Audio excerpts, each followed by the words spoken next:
अस्सलाम वालेकुम। डायापॉज। ये वीडियो हमारे एक व्यूवर की रिक्वेस्ट पर बनाई गई है, जिन्होंने इस वीडियो के लिए कमेंट किया था। और ये है अनीसा कहानी कहानी। हो सकता है मैंने नाम ठीक तरीके से लिया हो। खैर, हम अपनी वीडियो स्टार्ट करते हैं। तो सबसे पहले हम डायापॉज लफ्ज़ का मतलब समझ लेते हैं, और ये बिल्कुल ही आसान सा है। डायापॉज असल में आया है एक ग्रीक ज़बान के वर्ड डायापॉजिस से, और इसका मतलब होता है पॉज़ लेना या फिर इंटरमिशन। अगर मैं आपको बिल्कुल ही आसान कर दूँ, तो इसका मतलब ये बनता है कि ब्रेक लेना या जैम हो जाना, ठहर जाना, स्टॉप हो जाना। अब हम डायपॉज को डिटेल से जानते हैं। अब मैं जो भी बात करूंगा डायपॉज की इस वीडियो में, वो जानदारों के हवाले से होती है। असल में डायपॉज एक नेचुरल प्रोसेस होता है जो कुदरत की तरफ से होना ही होता है। अब मैं यहाँ पर आपको ये भी बताता चलूँ कि डायपॉज प्रोसेस या ये कंडीशन ज्यादातर इंसेक्ट्स और बग्स वगैरह में होती है, यानी कि कीड़े मकोड़ों में होती है। जैसा कि इसमें कैटरपिलर भी आते हैं, कुछ मच्छरों की इकसाम भी आती हैं, या स्नेल्स वगैरह भी हो सकते हैं, बटरफ्लाई तितलियां वगैरह भी हो सकती हैं, बीज मक्खियां वगैरह भी हो सकती हैं, पतंगे वगैरह भी हो सकते हैं। तो मतलब कीड़े मकोड़े होते हैं ज्यादातर। पर इसके अलावा इक्का दुक्का मैमल्स भी हो सकते हैं, जैसा कि हिरन की इकसाम हो सकती है कोई, या फिर इसके अलावा सील हो सकता है, या फिर कोई रीछ वगैरह हो सकता है, और कुछ इक्का दुक्का मछलियां भी हो सकती हैं, जैसा कि शेलफिश। सेलफिश नहीं, शेलफिश। ये मछलियाँ होती हैं कुछ खास किस्म की, तो इनमें भी डायपॉज हो सकता है ये प्रोसेस। पर फिर वही बात, सबसे ज्यादा ये कीड़े मकोड़ों में होता है। ये कुदरत का एक प्रोसेस है। इसको वैसे बायोलॉजिकल जबान में बायोलॉजिकल क्लॉक भी कहा जाता है, यानी कि जानदार कीड़े मकोड़े का एक अंदरूनी क्लॉक या घड़ी। ये सारी की सारी कंडीशन जेनेटिकली प्रोग्राम्ड होती है, या हम इसको प्रीडिक्टिव भी कह सकते हैं। असल में जो जानदार होता है ना कीड़ा मकोड़ा, उसको पहले से पता चल चुका होता है कि मैंने अब डायपॉज स्टेट में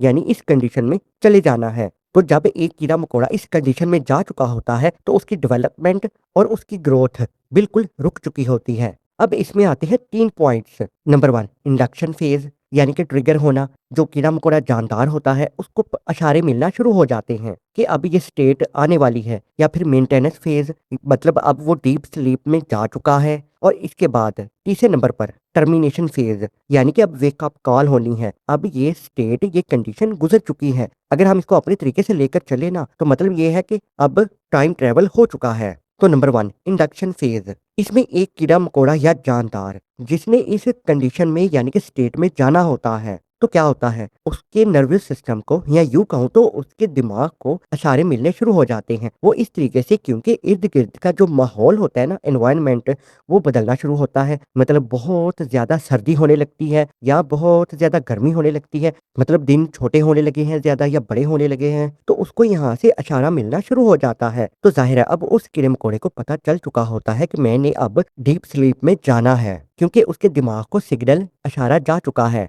तो वो क्या करेगा अब, जानदार या कीड़ा मकोड़ा, कि अपने लिए एक ऐसी जगह ढूंढेगा जहां पर वो छुपकर बैठ जाए, ताकि उसको कोई खतरा ना हो, कोई दूसरा जानदार आकर उसको खा ना जाए या किसी का शिकार ना बन जाए। तो इसलिए वो कुछ अपने लिए ऐसी जगह ढूंढ लेता है। अब वो अपनी ऐसी खास जगह में जाकर छुप जाता है। उसके बाद ज़ाहिर है उसकी बॉडी के अंदर हार्मोनल चेंजेस होते हैं। हार्मोन्स असल में कुछ केमिकल्स होते हैं जो हम इंसानों की बॉडी में भी होते हैं, या फिर ये कीड़े मकोड़े जितने भी जानदार हैं इनकी बॉडी में होते हैं हार्मोन्स। ये कुछ केमिकल्स होते हैं जो हमारी बॉडी के अंदर रिलीज होते रहते हैं, और क्या होता है कि वो हम केमिकल रिएक्शन को कर रहे होते हैं, परफॉर्म कर रहे होते हैं। तो हार्मोन्स बंद होना शुरू हो जाते हैं ऐसे जानदार के जिसने डीप स्लीप में जाना होता है। और फिर जाहिर है जब हार्मोन्स बंद होना शुरू होते हैं, तो इसमें क्या होता है कि उसकी डेवलपमेंट भी रुक जाती है और ग्रोथ भी रुकना शुरू हो जाती है। अब डेवलपमेंट का यहाँ पर मतलब ये है कि जो सेल डिवीजन होती है ना, जो हमारे अंदर खुलिए डिवाइड हो रहे होते हैं, वो रुक जाते हैं। और ग्रोथ की अगर बात करें, तो इसको मैं आपको इस तरीके से समझा सकता हूँ कि इंसान जब एक पैदा होता है, छोटा बच्चा होता है, वो आहिस्ता आहिस्ता बड़ा होता है, तो उसकी हाइट बढ़ती है, इसको हम ग्रोथ कहेंगे। तो वो भी रुक जाती है। अब इसके बाद आती है नंबर 2 पर मेंटेनेंस फेज। अब इस पॉइंट पर यह होता है कि ऐसे कीड़े को सारे इशारे मिल चुके होते हैं, इसकी बॉडी में काफी ज्यादा चेंजेस, बदलाव आ चुके होते हैं। तो इसके साथ साथ इसका मेटाबॉलिज्म भी बिल्कुल स्लो हो जाता है, यहाँ तक कि बंद हो चुका होता है। मेटाबॉलिज्म का मतलब ये होता है कि जो हमारी बॉडी के अंदर केमिकल रिएक्शन हो रहे होते हैं ना, वो होना बंद हो जाते हैं। हार्ट बीट बिल्कुल ना होने के बराबर होती है, सांसें भी बिल्कुल ना होने के बराबर होती हैं। सांसें होती हैं बिल्कुल लेकिन ना होने के बराबर। तो इससे क्या होता है कि एक जानदार उसकी ग्रोथ खत्म हो जाती है, यानी कि उसकी हाइट बढ़ना बंद कर देती है। अगर वो छोटा था कीड़ा मकोड़ा, अभी बालिग नहीं था, तो वो वहीं का वहीं रुक जाएगा और वो खाना पीना भी बंद कर देता है और फिजिकल हरकत चलना फिरना ये तो बंद हो ही जाती है। तो ये सारा कुछ बंद हो जाता है। अब क्योंकि बाज़ औक़ात एनवायरनमेंट माहौल ऐसा होता है कि बहुत ज़्यादा फ्रीजिंग टेम्परेचर होता है कि ऐसे जानदार को जमने का भी खतरा होता है कि वो कहीं फ्रीज ना हो जाए। तो क्या होता है कि इसकी बॉडी के अंदर एक खास किस्म का कंपाउंड होता है और हम इस कंपाउंड को बोलते हैं ग्लिसरॉल। ये असल में एक एंटी फ्रीज के तौर पर काम करता है इसकी बॉडी के अंदर, जो जानदार डीप स्लीप में जा चुका होता है। नंबर 3 पॉइंट, टर्मिनेशन फेज यानी कि वेकअप कॉल। अब उठना है, अब टाइम ट्रैवल तो हो चुका होता है, तो क्या होता है, जो जानदार डीप स्लीप में जा चुका होता है, अब उस कुदरत की तरफ से, क्योंकि ये एक बायोलॉजिकल क्लॉक होता है, मैं आपको शुरू में बता चुका हूँ, उसके दिमाग को, उसके नर्वस सिस्टम या उसके दिमाग को सिग्नल जाना शुरू हो जाता है कि अब एनवायरनमेंट, हमारे इर्द-गिर्द का माहौल बिल्कुल ठीक हो चुका है। सर्दी कम हो चुकी है या गर्मियाँ कम हो चुकी हैं, तो इसकी वजह से उसमें हार्मोन्स दोबारा से रिलीज़ होना शुरू हो जाते हैं उसकी बॉडी के अंदर और मेटाबॉलिज़्म भी शुरू हो जाता है। यानी कि सारा कुछ वापस से नॉर्मल कंडीशन में आना शुरू हो जाता है। तो फिर ज़ाहिर है केमिकल रिएक्शन भी होना शुरू हो जाते हैं, सेल डिवीज़न भी शुरू हो जाती है, जो उसके खुलिये हैं वो भी तक़सीम होना शुरू हो जाते हैं। तो फिर जिसकी वजह से डेवलपमेंट दोबारा से शुरू हो जाती है, उसकी ग्रोथ भी शुरू हो जाती है, जहाँ पर रुकी होती है वहीं से शुरू हो जाती है, जहाँ पर उसने खाना-पीना छोड़ा होता है वहीं से वो खाना-पीना शुरू कर सकता है उठकर। तो इस तरीके से वो बिल्कुल अपनी एक नॉर्मल पोज़ीशन पर आ जाता है कीड़ा-मकोड़ा या जानदार।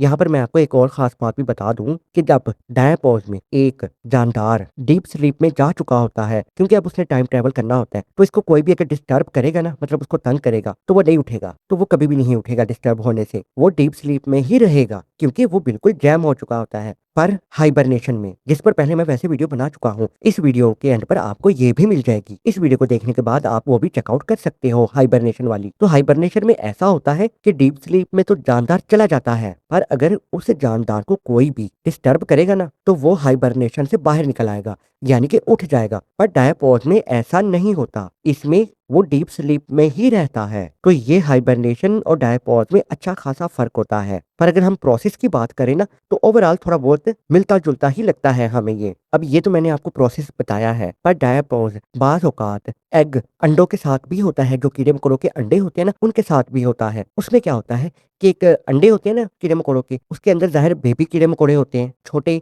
बेबी इंसेक्ट्स होते हैं। तो उनके अंदर इस तरीके से प्रोसेस होता है कि जो बेबी होता है ना, वो अंडे से बाहर ही नहीं निकलता। उसको अंडे के अंदर ही कुदरत की तरफ से पता चल चुका होता है कि अगर मैं अंडे से बाहर निकलूँगा, तो मेरी जान को खतरा है। तो वो फिर अंडे से बाहर ही नहीं निकलता, अंडा टूटता ही नहीं है, क्योंकि बाहर का जो माहौल होता है ना, वो ठीक नहीं होता। टेम्परेचर या तो बहुत ज़्यादा होगा या बहुत कम होगा, या ये भी हो सकता है उसको खाने-पीने को ना मिले। तो इसलिए फिर वो अंडे के अंदर ही रहता है और इंतज़ार करता है एक सही टाइम का। यानी वो डायपॉज़ कंडीशन में जा चुका होता है और फिर जैसे ही टाइम ट्रैवल कंप्लीट होता है, तो वो दोबारा से उठ जाता है और फिर अंडे से बाहर निकल आता है। इस तरीके से भी कुछ कीड़े-मकोड़ों के अंडों के साथ होता है डायपॉज़। डायपॉज़ की कैटेगरीज़ वैसे 2 हैं, एक है ऑब्लिगेट डायपॉज़ और दूसरी है फैकल्टेटिव डायपॉज़। ऑब्लिगेट डायपॉज़ का मतलब ये है कि कुछ कीड़े-मकोड़े ऐसे होते हैं, उनको कोई फ़र्क नहीं पड़ता, सर्दी-गर्मी कितनी है, टेम्परेचर कम है या ज़्यादा है, खाने-पीने के लिए है या नहीं है, उन्होंने डायपॉज़ में जाना ही होता है। चाहे खाने-पीने के लिए क्यों ना ही ज़्यादा हो या फिर चाहे फ़ेवरेबल कंडीशन ही क्यों ना हो, मतलब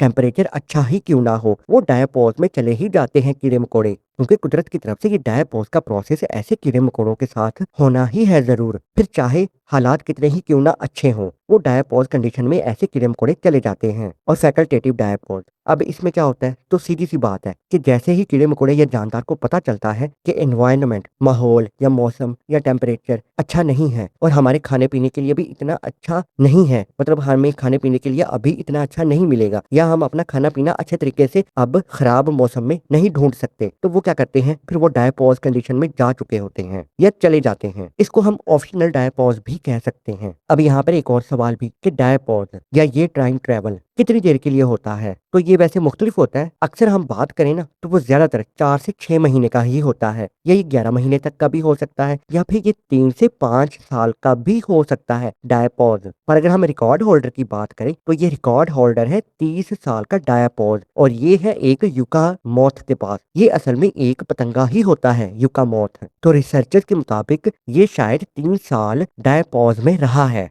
और ये इस तरीके से रहा है कि एक सिस्ट होता है। अब सिस्ट का मतलब क्या होता है? ये कीड़ा मकोड़ा क्या करता है, अभी अपनी लार्वा स्टेज पे, यानी कि जब छोटा सा होता है अभी, तो सिस्ट का मतलब ये होता है, मैं अगर आपको बताऊं तो ये एक किस्म का कवर ही होता है। तो ये लार्वा या ये बेबी कीड़ा उसके अंदर छुपकर बैठा रहता है, और ये बिल्कुल जैम होता है। तो ये 30 साल के बाद निकल आता है। तो इस तरीके से इसका डायपॉज कंप्लीट हो जाता है। तो ये रिकॉर्ड होल्डर है एक युका मॉथ के पास। और अब बिल्कुल आखिर में डायपॉज ये होता क्यों है? तो ये इसीलिए होता है ताकि एक्सट्रीम टेम्परेचर से बचा जा सके, या फिर अगर फूड शॉर्टेज हो जाए, खाने पीने को जरा कम मिले, तो तब ऐसे जानदार या ऐसे कीड़े मकोड़े डायपॉज प्रोसेस में चले जाते हैं। तो खैर, अगर आपको ये वीडियो समझ में आई है तो इसको लाइक कर सकते हो, कमेंट में अपनी राय दे सकते हो, कोई सवाल भी पूछ सकते हो, और चैनल को सब्सक्राइब भी कर सकते हो। तो मिलते हैं नेक्स्ट वीडियो में, तब तक के लिए अल्लाह हाफिज।